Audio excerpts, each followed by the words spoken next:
Hey guys, today I'll be reviewing the Shark electric longboard from Shark Wheel Company. This is their first product in the electric category that they've put out. Sorry, it's a little hefty. So this is the power model. I got it about 3 days ago, and I've been loving it. Came with this remote. I ordered the black wheels, as you can see. These are the Shark wheels. They've got little hubs in them, I guess you could call them.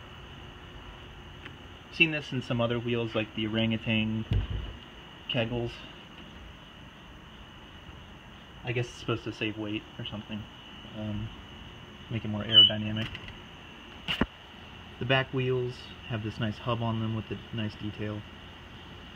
They're a little bit different because they're the drive wheels, so they have to fit this hub motor inside. You can see they're a little skinnier than the front wheels. These are 95mm wheels, so they're definitely a lot larger than your normal longboard or skateboard wheel. One downside that I saw was that this grip tape, when it came, was covering the truck bolts. So I don't know if that's a problem with the other board that they're selling, which is a thin board. It doesn't have these external motors. So maybe they changed the grip tape on that, maybe not. But yeah, the grip tape was covering these screws. They're hex screws, by the way, which is kind of abnormal.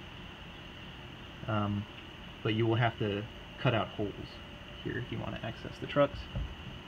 Like I said, this is the power board, so it's got two batteries. I guess it's a dual motor or something like that.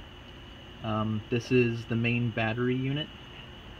You can see it's not waterproof, but I think it's water resistant. So it does have some like waterproofing seal around here. It's like a silicone. And this is the heat sink, or it might be the drive unit, something like that. You can see it drives the rear wheels. The trucks in the rear are the drive unit. The trucks are pretty thick. They look like military grade or something. They look really nice. But then, like I said before, the wheels have this hub in them, and that's the motor. I'll demonstrate that in a little bit.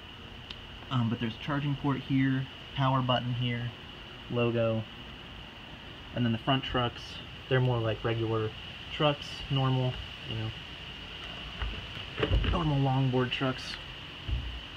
Okay, this board's pretty hefty. It weighs about 15 pounds, but with that extra battery down there, you do get extra range, so it's gonna go about 26 miles on a charge, which is very long, and it'll go about 26 miles an hour. So like I said before, you have to cut out these circles for the trucks to access them. So I'm gonna be putting some lights in here, and in order to do that I have to take off these trucks. In order to do that, I had to drill these, or I had to cut these holes out of the grip tape. So if you want to put lights on yours, you will have to take the trucks off, and you will have to cut some small circles. Just kind of, you know, be really careful where you cut. You don't want to do too big of a hole, so you can kind of estimate where the holes are if you've done this before. Or you can hear it a little bit when you tap on the grip tape. You can hear a hollow spot, as a little tip. I did show you the shape of the board. It's not completely flat. It does turn up on the sides, which makes it more comfortable for your feet and turning, cruising, stuff like that. This is white grip tape on here. I think it looks really good. Looks modern. Kind of looks like the TNTN from Loaded design, where it's kind of flowing. Although the TNTN cuts out. They don't use white grip tape, they use just cutouts, so it makes it a little more stylish. But this still gives the same effect, and it looks nice. Nice branding here. Right in the center. They're probably trying to get their name associated with this stuff. and not just wheels. This will be putting out more of these in the future. Okay, here's the remote that came with the board. It is in kilos per hour. There is no way to change that, unfortunately. It says my board, this is the board power, it says it's at 0, so I'll probably have to charge it, but it'll probably work. This is the remote battery. You get your odometer here. This is your trip speed, and then this little arrow here is where it shows you're connected to the board. So I'll show you in a little bit, but it's not connected right now. This is your brake level. Right now I'm at the lowest. And this is your forward level. Right now I'm at the lowest again, and I'll show you how to change those. There's an accelerator here, so you just push it forward to go, backwards to stop. And then there's this little switch. Up is forward, down is reverse. You can hear it beep twice. I think it's once for forward. So I'll go ahead and turn the board on. See that little red light starts blinking, and then on the remote now it's blinking again to confirm that you're connected to the board. Oh look, there's my battery. Okay,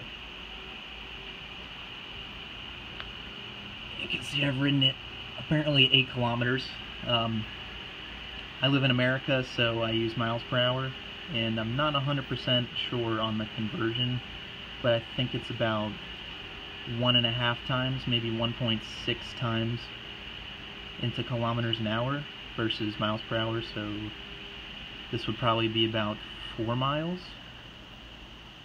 maybe 3.5 miles that I've ridden. Okay, anyways, this is how you change your speed. This is your cruise control button. I know it looks like a settings button, but it is not. Then this is your power button for the remote, like as a power button for the board is on there. Okay, so to change your speed, you press this speed button. You can see the forward goes from low, medium, high to high plus. High plus is the top speed mode, and I'll show you that now if I go forward. It's pretty cool.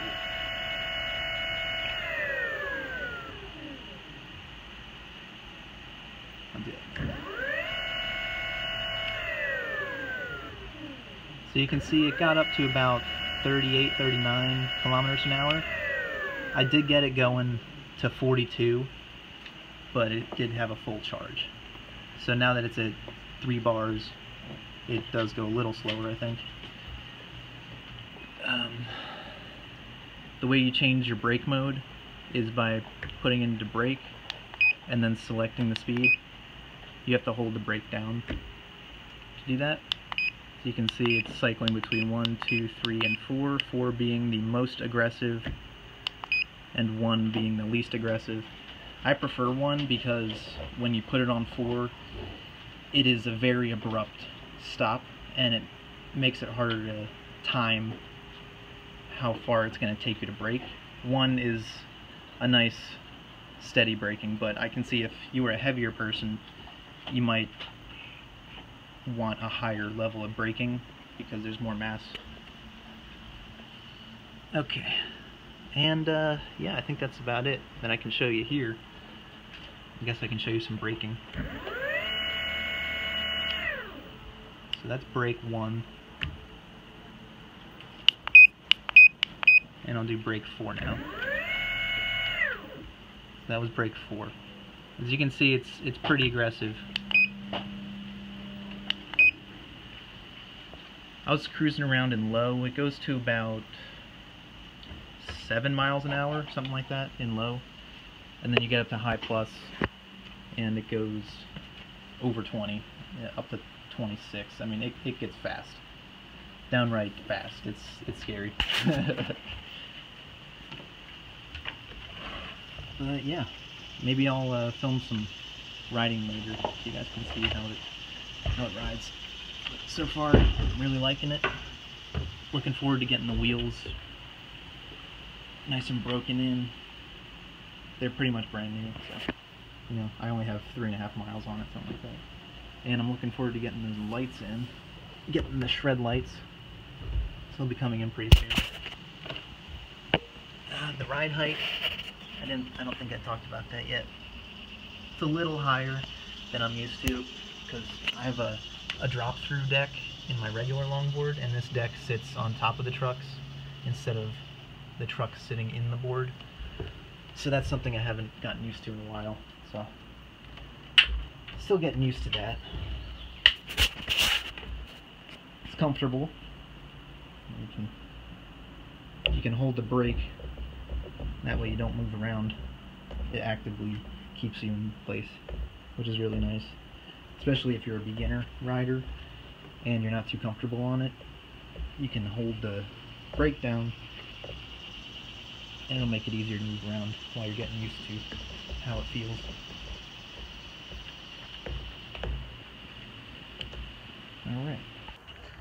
Alright, so I'm getting ready to do a little on-road review. Got the remote here. There's the charging cable, by the way. Charging port. Comes with this nice wristband, so you can hold it on your wrist and tighten it up too. There's a little thing. Before you ride, make sure you get your skate shoes on.